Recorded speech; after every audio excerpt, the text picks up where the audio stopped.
Digging Deeper listeners, we are back with another edition of Digging Deeper. And I know you're looking to my right and you're seeing Natalie. No, this is not last week's episode. She is back for the back-to-back. Natalie, how you doing? Good. Doing Good. Mark over here, how are you doing? Good. Glad Georgia won last night. Yes, so we are recording this on a Tuesday, so Georgia beat Bama for the national title. Why Oregon Duck fans are happy is because Georgia's defensive coordinator coming over to coach Oregon. So that's fun, especially because they looked really, really good. All right, Tawny, you want to talk about sports? No, thank you. Tawny's always like sports. Are they talking about football? Is it football season? One of those, if you know, you know, and if you don't, it doesn't matter kind of situations. But how are you today on this wonderful, getting cloudy Tuesday evening? Good. Awesome. Well, I have you three on here for a very intentional, special reason. We as a church are entering into kind of a new, kind of a year-long journey, which hopefully it starts this year but doesn't end this year in all of our lives of practicing these spiritual practices, spiritual disciplines. Something's really exciting. You guys, you two, Nat and Tawny, have kind of been sharing this, leading our staff through it a little longer, but now we're introducing it to the church. So, Tawny, I want to start with you. Just for those that are listening, simplest form, what is a spiritual discipline? Well, I didn't prepare thinking about the simplest form. I was thinking about the origin. Let's go origin. Wait, rewind. Tawny, what is the origin of a spiritual discipline? Well, so I guess I would start with spiritual formation. Probably most of the campuses, I haven't listened to all of the sermons yet, but talked about everything forms us spiritually. And I think the spiritual practices or the spiritual disciplines are what we do intentionally to give God room to work in us. And I think probably all religions have some form of it. Even the Jewish people fasted and prayed. They had spiritual discipline. So it's just the things that we do intentionally to draw closer to God and get to know him better and have him form us into being more like him. Okay. Do you guys have anything to add to that? From the couch. Oh, I forgot the origin part.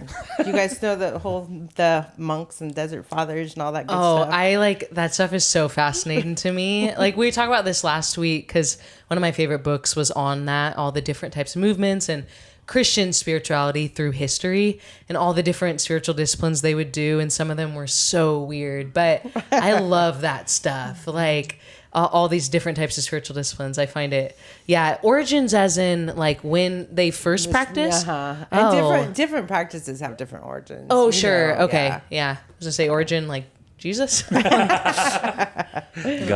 I like this definition. I quoted it. I give credit to John Mark Comer. Practices based on the lifestyle of Jesus that create a time and space for us to access the power and presence of the Holy Spirit. So it's carving out time and space to do the things that Jesus did, and we can meet the Holy Spirit and get supernatural power. So this might be a right or wrong question. Is this one of those things where with the correct intentionality, anything or a lot of things could be spiritual disciplines in our life?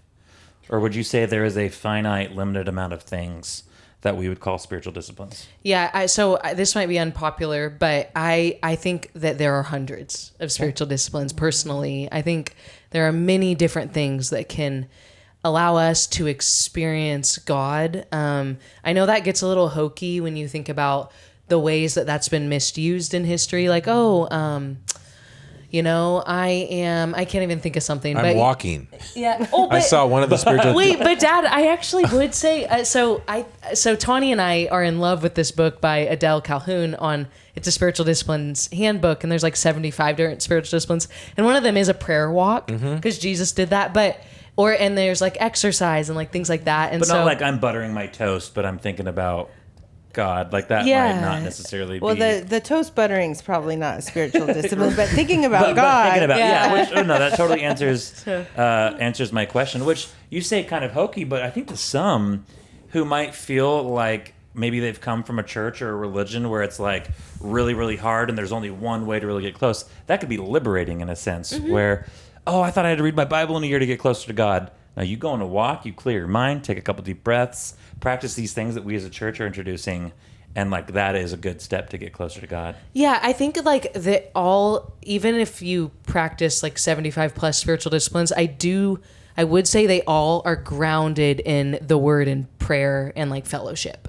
I would say, I don't know if you guys would agree, but I think as long as the spiritual discipline is grounded either in God's word, you're praying to God, or with other people, I guess. I don't know. What do you guys think? Yeah, I mean, when you read a verse like 1 Corinthians 10:31, whether you eat or drink or whatever you do it all for the glory of God. So that obviously allows for a big list of actions that Buttering can be the very, toast is back on the Yeah, table. yeah, it is. you know, especially really hot, fresh sourdough. You know, I mean, but I think we would also agree, and probably what we're here to talk about is the more solid, traditional, but maybe more often taught or read disciplines in the scriptures that were practices of Jesus, the apostles, church fathers. You know. Yeah, I'd agree with that. Those are good. Yeah.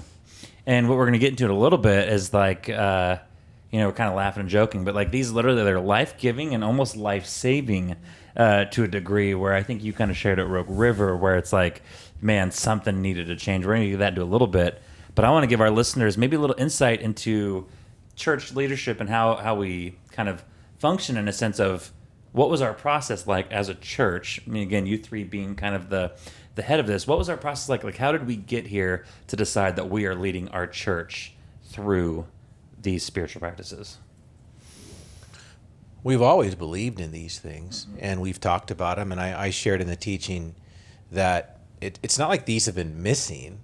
You know, I mean, some maybe we haven't talked about, but there was a sense in which it was time to be more intentional, and to actually sort of package them as a. I even use the illustration of one of the legs of a three-legged stool. Like, these are important areas of our Christian life, along with life groups, worship service, along with serving, that are just vitally important for us to be working out in our everyday walk. So, when you talk about verses like it's the Holy Spirit that grows us, and verses like, there really isn't anything that we can do to like earn more of God's love, or even to change ourselves, it's easy to fall into like an extreme position that we don't have to do anything, that it's just all God. But there's so many verses that we've been recently more aware of that talk about the training. Train yourselves to be godly. 1 Timothy 4:7, and all Paul's love for the athletic imagery, the self-discipline in the athlete, and what we're up to is way more important than athletics. And so, as a church, I think this is just time that we take this more seriously. Mm-hmm. Ladies, you guys have anything to add to that? Well, I'm just really excited about it because, I know when I first became a Christian, not here in River Valley, but I'd given my life to the Lord, but I wasn't quite sure what to do next. Like, I knew read my Bible and pray and go to church, but I didn't know any specifics. And so to really give people tools that are simple but easy to do and easy to understand, that will help all of us grow no matter what level of faith we're at, is just really exciting to me. And just the more vibrant our spiritual lives are individually, the more dynamic we will be corporately as well. So it's just exciting to see what God's going to do with all of it as we all grow together and go on this journey together, I think. Definitely. Mm-hmm. Yeah. All right. So I'll say one more thing. We emphasize like life groups so much, and it's easy to kind of put everything in that basket. Like, you just get in a group and like, your life will be forever changed and never any more problems. And what we're learning is there's more to it than just gathering with God's people, as important as that is. There's more to it than just serving the Lord, as important as that is. Incorporating these practices into our lives so that we can have a lifestyle following Jesus is so important. Yeah, I know for me, like a few years ago, I picked up, I was part of like a Bridgetown reading list cohort up in Portland, the church that he was talking about in his sermon. And a lot of these books were on reordering your private world, your private life, your soul. And it was a very foreign concept to me. And it was very good for me because I'm wired I feel deeply about things. Every emotion I have is like a punch to the gut, everything. And so I noticed a huge need for emotional maturity in that way. And there was a few of us on staff that were doing a lot of the emotionally healthy spirituality with Pete Scazzero and reading a lot of books by Ruth Haley Barton and John Mark Comer. And there's, I would call it a contemplative spirituality where a lot of soul language and letting God form the depths of your soul. And so I think we were kind of recently just talking about, hey, let's have more of these conversations in our day-to-day River Valley, talks and our life groups and our teachings. And so I guess I would just say it was kind of a lot of us were kind of having these similar thoughts, and then we kind of just started talking about it, and then that's kind of, I think, where this came from, Awesome. If that makes sense. I don't know if you two would say that, but Oh yeah. So you gave us a few lists of names, but I would kind of ask you guys, who was the biggest influence? I'm thinking whether it was a spiritual mentor or author or teacher outside. You mentioned Ruth Haley Barton, kind of Scazzero, stuff like that. Who would you guys say is the biggest influence to you personally regarding your desire to pursue these spiritual practices? Well, I appreciate the journey that you, Natalie, and Tawny have been on, and sharing that humbly but authentically with our team. And so that's been super encouraging. I shared Sunday John Mark Comer, super helpful. Dallas Willard, he's the guru, been writing about this stuff. He's with the Lord now, but lots of good stuff on this. Mm-hmm. Yeah, I'd say Dallas Willard and Ruth Haley Barton for sure. Yeah. And John Mark Comer up in Bridgetown, and but they all definitely. I could talk a lot about all of the influences, but those two for sure. I struggle. I have struggled with Willard. He's not an easy read, and I don't necessarily want to work that hard, to like understand. And I think part of it too is just my journey the Lord's had me on, where the disciplines, the practices haven't been as important to me. I mean, they've all been important, but maybe not as intentionally and holistically as like now. So I probably need to go back and read Willard. I still can't read him. I have to. I like how Ortberg interprets Willard.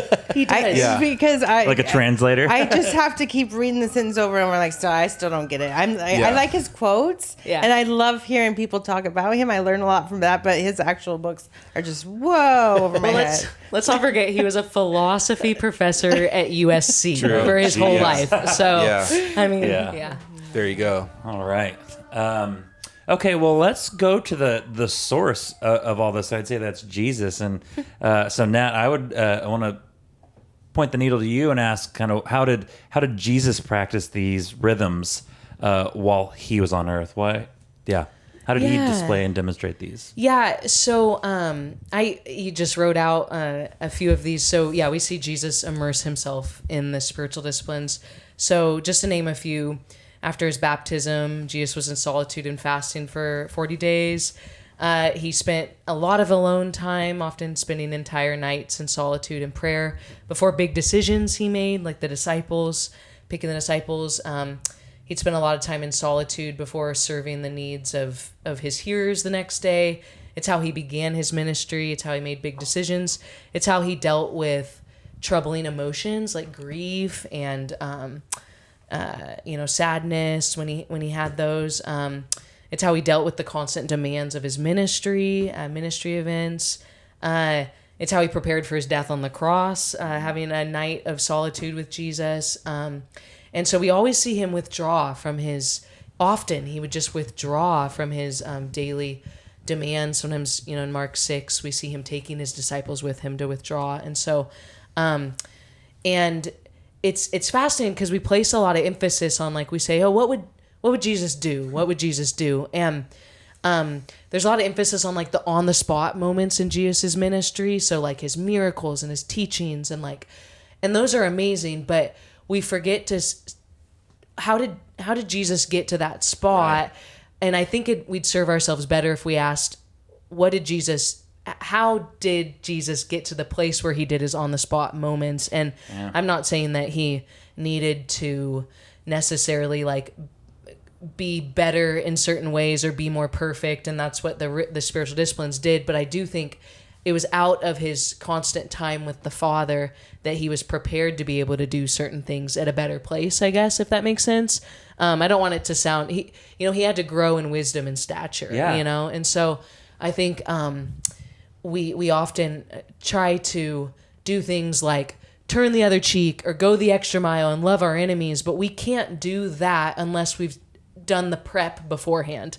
And I don't think Jesus intended us to be Christ-like immediately without doing the prep beforehand, which is like spending time in solitude and fasting and prayer, if that makes sense, I guess. That's brilliant. I think, like people are like, well, what would Jesus do? Well, they would forgive somebody. So that's what I'm going to do. I was like, you didn't just forgive them. You said that so bitterly. So it's like we focus on the flower or the fruit of what Jesus did, but spending no time on the root or the core.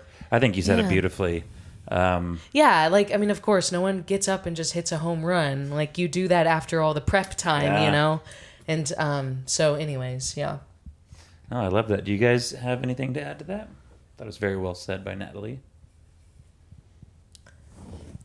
Like, if he needed to do this stuff to be effective for his Father, like, it shows how much more we need to, and it's a privilege, to be practicing these things. Well, and I think for me, bottom line, like, it shows that Jesus prioritized his relationship with his Father above everything else. And so in my life, one of the main roles that the spiritual practices have functioned in is it's been my way to seek God. Like, it's been my way of making him a higher priority and trying to make sure that I spend more time seeking him than I do seeking health or seeking, like people's approval or careers or any of those kind of things. So it's just a way to make our time with the Father a priority, I think. Yeah. I think a lot of us can kind of get in that, not a trap, but we're like, we can be doers, 100% doers, and not like, we just forget being with God. And I know this has just been like a halt to that. You said rewiring personal life. I think that is so important and so powerful. And this is the way to do that. Yeah. And I also would add, like, I think Jesus needed to do this, like, for his ministry, but I also think he wanted to do this. Like, he wanted, one of the things the spiritual disciplines do is they remind us of God's presence in our everyday lives. And it's a time we receive, like your definition, Dad, like receiving God's constant power and his continual presence in our lives. And I think Jesus wanted to be with his Father and just be, reminded of that. And Dallas Willard, in one of his books, in Spirit of the Disciplines, said that, like, the disciplines put us underneath God's constant affirmation and his constant support of us. And that's just beautiful. Like, I think that's why Jesus was sweating drops of blood in the garden, because I don't think it was because he was going to deal with a horrific death. It was more because he was going to have the wrath of God on him. And that's what he didn't, like, that's heavy. And he's like, oh, I don't want to be separated from you in that way, God. Like, so I think his drops of blood and his anguish was more about his separation from the Father than the gruesome death he was going to deal with, which I think is a common misconception in a way. Would you agree with that? Oh, yeah. And I mean, I thought about where David talks about my soul, my soul pants for you. Like, I think it's more than even just wanting to be with his Father. I think he needed to be with his Father. Like, I think the more time we spend in God's presence and the more we get to know him, like, the more we recognize that that's what we're longing for. That's what we need, so. Yeah. Nat, back to you. Would you say that there's a temptation in this to be legalistic about it? And I guess I would ask, what would that look like? And what would you say to somebody that's maybe struggling with that almost kind of that want or that need there. This is something we want to do, but what would you say to people that feel like we need to do this because of X, Y, and Z, more from a legalistic standpoint? Yeah, I mean, I think in the beginning there can be a little legalism around like, oh, come on, you got to train, but like I think as you do it, kind of like what you said in your message, Dad, like when you continue doing it, you're going to want to do them more. And I think the spiritual disciplines are meant to provide more freedom in life.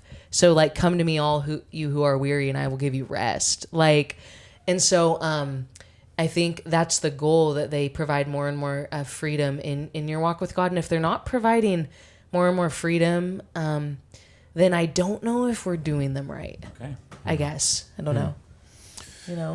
Yeah, I think it's, I think a good comparison would be, and this does break down, but I was thinking, these are just ways to show up before the Lord, to cultivate a relationship with the Lord. Like I was thinking about my marriage and like with Dana, and I'm looking at these spiritual, we should probably read the practices at some point here. So listeners who maybe didn't hear on Sunday get to know what we're talking about. At least the 12 that we've identified as No, as a I church. want the hundreds that Natalie was talking about right now. But as I look at those 12 practices, I'm like, it might be a different word for it, but those are the things that help our marriage come alive. Time together, time away together, the presence, each other's presence. I mean, each of these things, you look at this and, loving her by serving her, so these aren't like, oh, wow, what a shock that these things would really be a place where our walk with Jesus could really come alive. And without them, it's like, how do we even give our heart a chance? It's like almost impossible. Well, and some of them can be used in a purifying way too. Like if you notice that you're always wanting everybody to notice all the good things that you do, then you can practice the discipline of secrecy where, Lord, I'm only going to do things when people can't see so that I purify my heart. So I'm really doing them for you, not for, the approval of man or whatever. So if they're not, like Natalie was saying, helping you be more free, or like Mark was saying, helping your relationship with God grow, then you probably should not do that discipline for a while. If you're just feeling obligated or checking off a box, they're all optional. So do a different one that has a different effect on your spirit. Yeah. Well, yeah. Go for it. Oh, I was just going to say, like, you think of a guitar player who's practicing his scales and practicing or her scales. And, the more he or she practices, the more they are freed up to be the more you practice, it just becomes muscle memory. And then when you start to be really good, you're not even thinking about it. You're just doing it. It's just so natural. And then you're freed up to actually enjoy it and all of that. And that's exactly how I think the disciplines are, Yeah. And like what you're saying. So for somebody like me, I've realized I'm a busybody. I move around. I'm constantly grabbing at my phone. So there might be a little bit of, silence and solitude of actually like Tim, like, the first few times might be a little bit like forcing myself, like obligating, I have to do this just so I can almost like experience it, because I have this natural propensity to not do it. But then what I'm hearing you guys say, it's going to open you up and you're going to experience this freedom. So there will be this like desire to be like, wow, that's what I was missing. Well, and sometimes you just become more aware of your immaturities. Like, that's actually a good way to put it. I can't sit and focus for 5 minutes. I need to work on that. Well, I was reading Silence and Solitude by Ruth Haley Barton, and I just I felt myself just like fidgety, and I was like, I shouldn't stop reading this book. I need to read this, but everything I just want to like fidget. It was a weird experience, but like you said, it opened my eyes to the immaturity to that degree. So. Mark, I want to send it back to you. Just assuming that you've done ministry the longest out of all of us here, you referenced that there's been times in your life like this is stuff we've always been doing, but you are more intentional about it now, more maybe than years in the past. So I'd almost like a little compare and contrast. What is it like doing ministry with a heavy intentionality on these things versus maybe not putting too much care to them? Yeah, personally, when these things are lacking in my life, and there have been times they have, you can still get by. You can still teach. You can still serve. You can still do, whether it's career ministry or volunteer ministry, like a life group leader or whatever it might be. You can do that job. But what's happening over time, I've realized, is like my inner life is lagging way, way behind my outer life.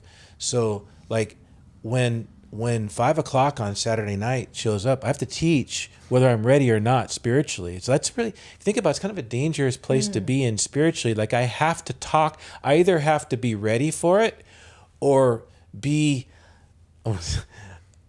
inauthentic about it. Like I have to teach about the goodness of God, and that's just one element, teaching. So it's this idea that, to over the course of time, especially because we're all going to have tough weeks, and we're supposed to serve, like even if we don't maybe feel like we're all there that particular day, we should still serve. And I can't just say, hey, Tim, I can't teach today. It's 4:45. You've got it, right? Because I have a bad attitude. I didn't pray enough today. I mean, we're under grace, and so praise God. But I'll tell you, it's so dangerous, especially when someone will come up to me and they say, that was such an awesome message. Like, man, my life, it's going to be different, blah, blah, blah. And I know that I did not pray much before that message. You know what I mean? It's just like, it was still effective anyway by God's grace. So if over the long haul, I'm serving and trying to follow the Lord, but not really practicing these relational things before the Lord, then it's kind of the kiss of death from my character, my walk with God. I'm pretty much on the outward somebody different than on the inside. People around me can eventually sniff that out. Family, close friends. And it's just not a very good place to be. I don't want to live. I don't want to go there. I don't want to be there anymore. So, Yeah. Well, And I've kind of come from the opposite angle as Mark, in that when I used to lead Bible studies, I could say really good things. I mean, they were true, they were good, but I knew I couldn't do them, and I felt like such a hypocrite. And that was a big motivator for me to practice more spiritual disciplines, because I wanted God to teach me how to actually live up to the things that I knew were right and good. I just wasn't able to. And so practicing those and seeking Him to change me and shape me was so important, because I didn't want to be a hypocrite either. Well, it kind of seems like, and correct me if I'm wrong, but from what you were saying, Mark, this idea of like, we can still get by, we can still vocationally do our jobs, we can still serve, but like what you're possibly robbing yourself or those around you, those that you are serving, could be huge. Like if you're just kind of coming into life group, and we've been there, but maybe you've been undisciplined and you just haven't been doing anything. You come into life group and you're just given kind of the basic, just to think of what you could be giving those around you that you're serving. You're kind of robbing them of it. But Well, even more important than that, I think, is that God sees what's inside. Yeah. Like we stand before Him with what's really inside of us. And it's kind of terrifying to present something to other people and know that God sees the real thing and not address that. Amen. I think when you start, I think that is enough to make you crash when you've been like, inauthentic for a while. I mean, I've totally been here where you just, I've grown up in the church. Like it's normal to like, I think sometimes we joke, like sometimes our family, we drive to church on Sunday and we're all little and we're all arguing. Then we walk through the church and we're all smiley. And the ride over was great. Like, and it's easy just to put on a face if that's what you're really used to growing up. But if you if you start living inauthentically for a while, even when you know you're doing it, it starts to wage war against your soul. Like I think that's why people crash, and I think just being real with people where you're at sometimes. You don't have to tell the whole congregation, this morning, but like being honest with maybe a close group, like, hey, my insides are a mess right now, and that's like, I appreciate that about you, Tawny. You're always real. You are real. Yeah. So anyways. Yeah, totally. Yeah, I think if a person is wired more emotionally, then probably the result of the lack of disciplines is a burnout. It's a crash. If it's someone maybe a little more like my wiring, not as emotional, it's going to probably be more zombie. Like just become, walking zombie, going through the motions. I mean, that's a broad kind of a generalization, but neither of those are good places to. Good Neither of places those are to, thriving. Right. Neither of them are alive. Yeah.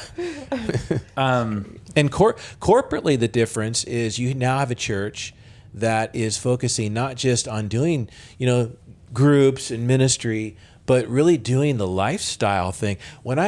Whenever we talk about these things as a church, I can see the difference. People sitting there, it's like they're kind of coming alive. Like, oh, this is exactly what I need. I need these tools for training in my relationship with the Lord.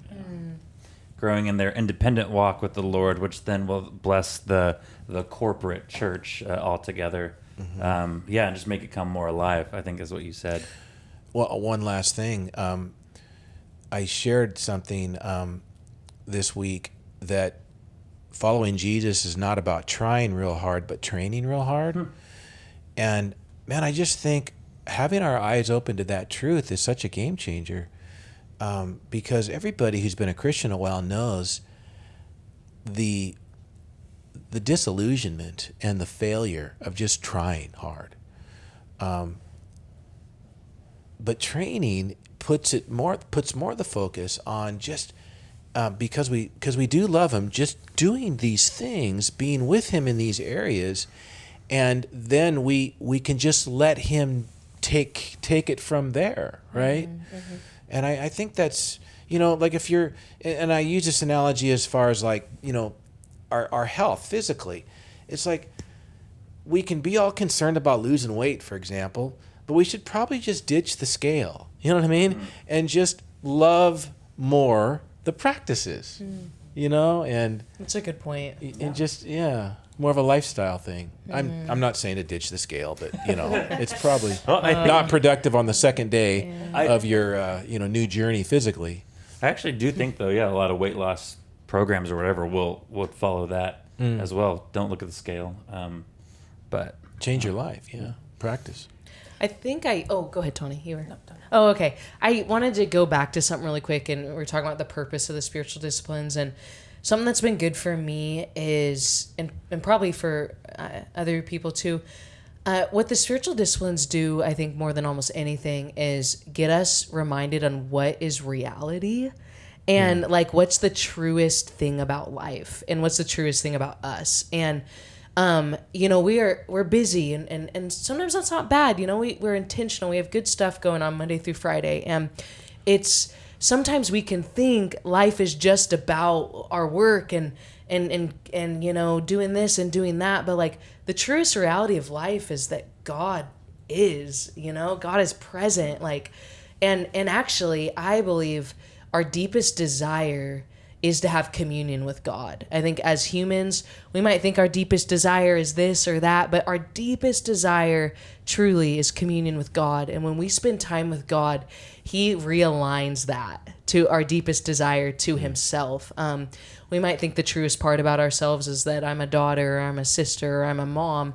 The deepest or the truest thing about ourselves is that we are children of God and we want to be with him, and spending time with him reminds us of that. Yeah, I was kind of thinking along the same lines, just we pursue what we love or what we value. And I think if we're not pursuing God right now, but we say that we love him, we need to really have a conversation with him about that and ask him to show us why we're not pursuing him. Because it could be that we really deep down view him as a cranky old man, and we don't really know him for who he is. And so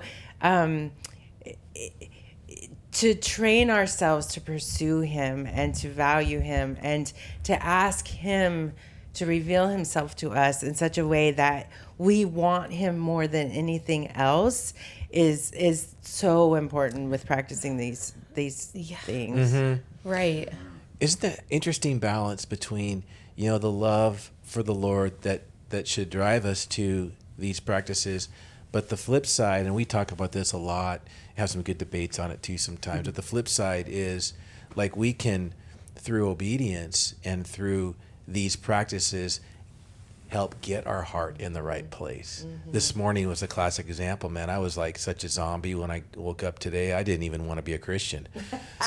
I didn't know if I was one. How's that for real, Natalie? And Must have been out of cereal or something.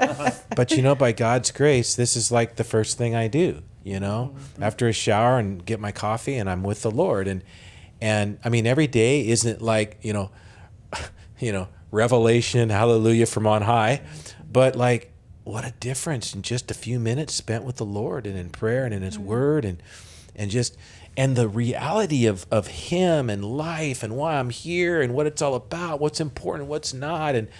And what, so through the practice and making that space for him, then it got my heart. He got my heart in the right place. And so, you know, how to.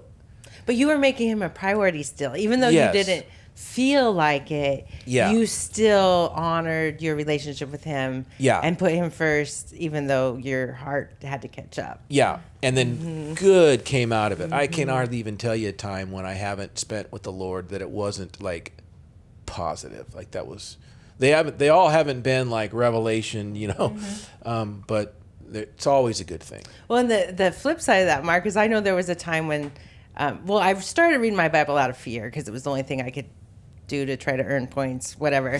And then when I realized I didn't have to do that anymore, I read it because it was fascinating because I switched from the old King James to the NIV and I could actually understand it. Good and night. and then I got to a point where it got kind of boring and dry and I was like, oh. And so I prayed about it. I'm like, okay, Lord, reading my Bible is like eating vegetables. I want it to be like peaches and cream. And you know, he did. He restored my love for reading his word and it got delicious again instead of just this thing I had to do. So I think there's different stages along our walk with him where we're in different places, but it's just making him a priority, whatever that looks like for you right now. Yeah. It's good. Yeah. And getting ourselves to a spot where we were comfortable having those conversations with them too, which is all a part of this. So, all right, I kind of want to follow Mark's lead and I want to hear more from all of you, but you two as well, what this looks like in your guys' life personally. You know, what works best for you? What do these rhythms look like? What are hard for you? But Mark, you did mention wanting to list all 12. Did I see that you have them on? Do you have all 12? Sure, I in can your list them quickly. Yeah, just basically, so the 12 that we are going to look at month by month. Here at the church. Practicing the presence, scripture, prayer with fasting, outreach, temple care, which is the idea of our bodies, emotionally, physically, taking that seriously because God lives in us, gratitude, silence and solitude, Sabbath, fellowship, serving, generosity, and simplicity and slowing. Okay, I will be taking a vacation during that fasting month, but I'll be, As long as you fast on vacation. That's even worse. yeah, that's all right. So yeah, I want to take a few minutes, and then even as we wrap up, or we can just actually start with that. Tanya, I might ask you to kind of talk about practicing the presence this month, and I kind of want to just, what does that look like? And then I want to hear from you guys about what these look like in your guys' lives in general. So, Well, for me, practicing the presence is, I don't know if I can say it's my favorite of the practices, but it's made such a difference in my life because I was describing it to Mark earlier. For me, it's not praying constantly. It's like when you're in a room with somebody you love and you're both doing something different, you're not even talking, but you're just happy to be together. So if I always am aware of God's presence with me, he never leaves us. He'll never forsake us. That's a truth. But when I'm aware that he's with me, I'd never have to feel alone. I never have to feel afraid. I still do sometimes, but he's right there. So I can, like, Lord, help. And I just feel so much more secure and safe than I did before. I learned how to be more aware of his presence in my everyday life.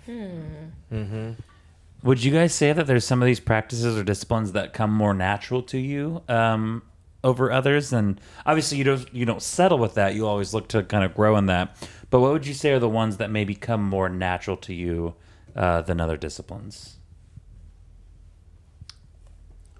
I've always been kind of a Bible guy, so that's not hard. It's just because it's a habit to get into God's Word every day. Right. Spend some time praying. And again, not the one you do perfectly, but one that just like, if you could have your choice, you're going to do this one every day because it's you would say the Bible.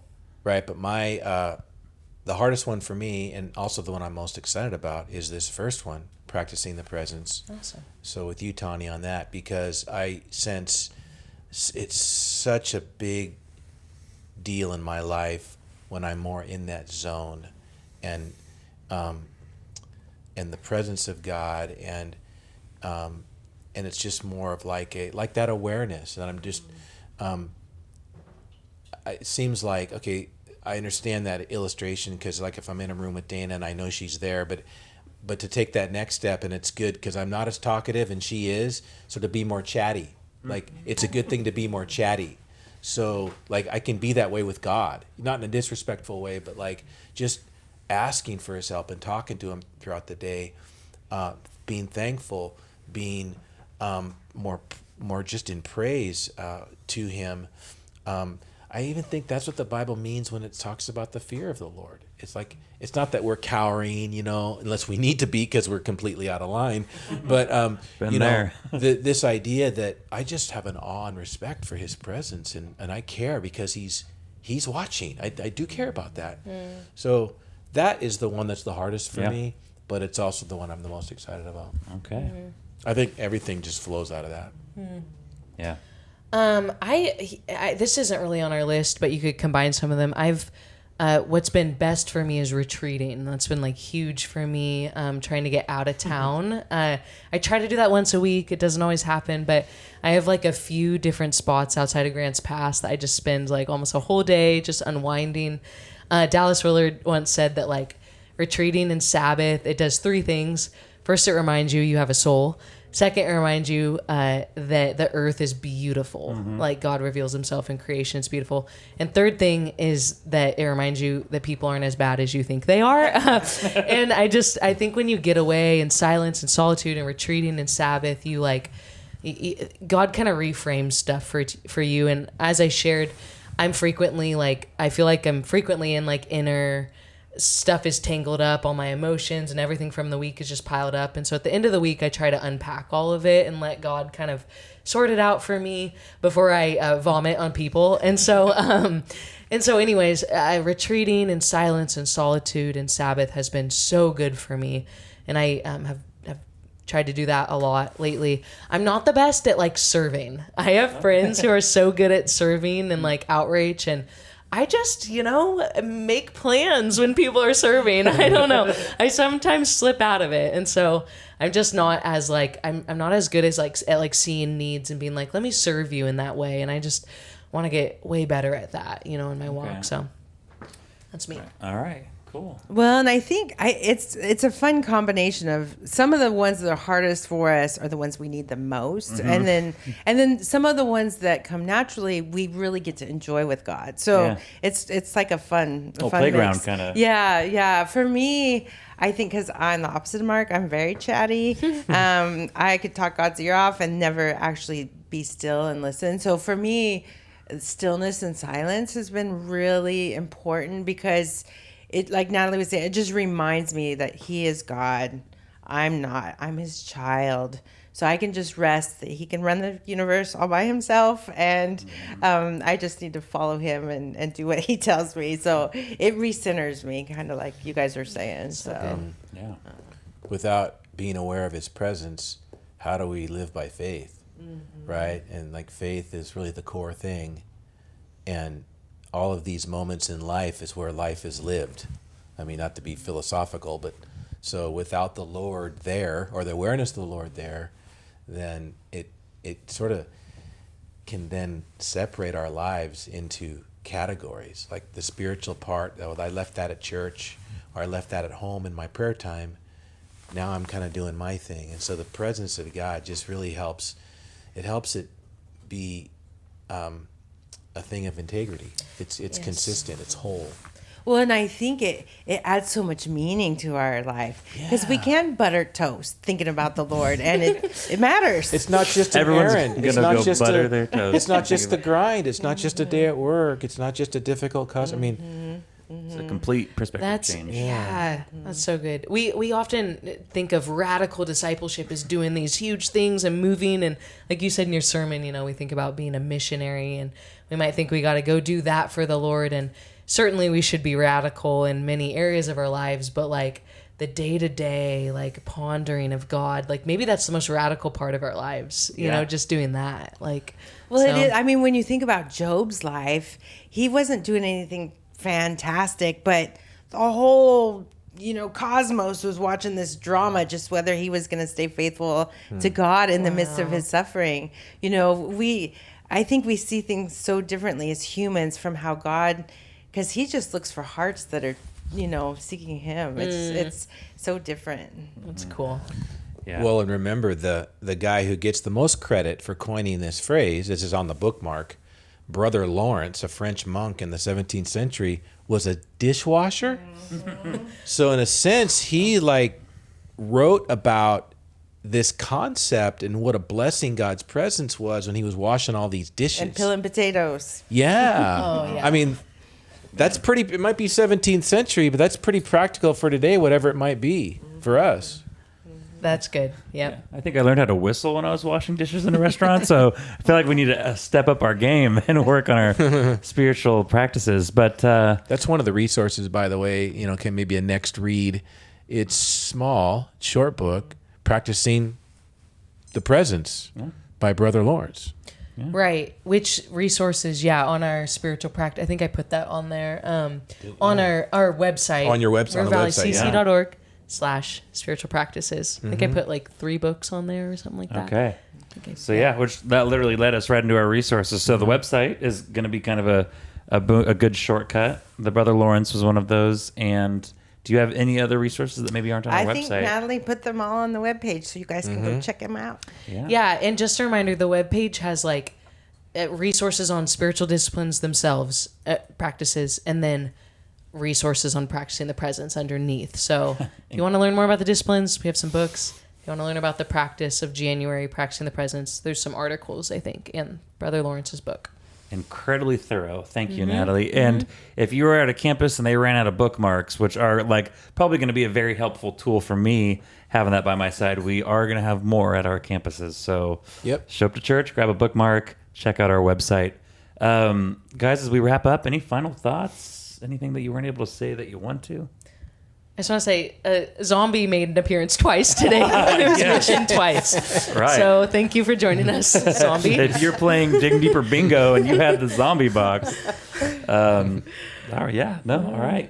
Guys, I want to thank you guys for your discernment and just following the Spirit's kind of leading in your life. That's leading our church and our church leadership. Even, I just think some really memorable moments that you two have led our staff, and just these times of prayer, these times of just practicing the presence have just been huge. So thank you guys. So we are going through one a month. And so every month I'm going to have these two and a third special guest, sometimes Mark, maybe Tyler, Austin, and we are going to be kind of unpacking the discipline for that month. So if you don't listen to any Digging Deepers, tune into the first one of the month. We're going to have these two plus a third joining us, and it's going to be really cool. So all right, guys, thank you. Listeners, thank you, and catch you next week. Cool.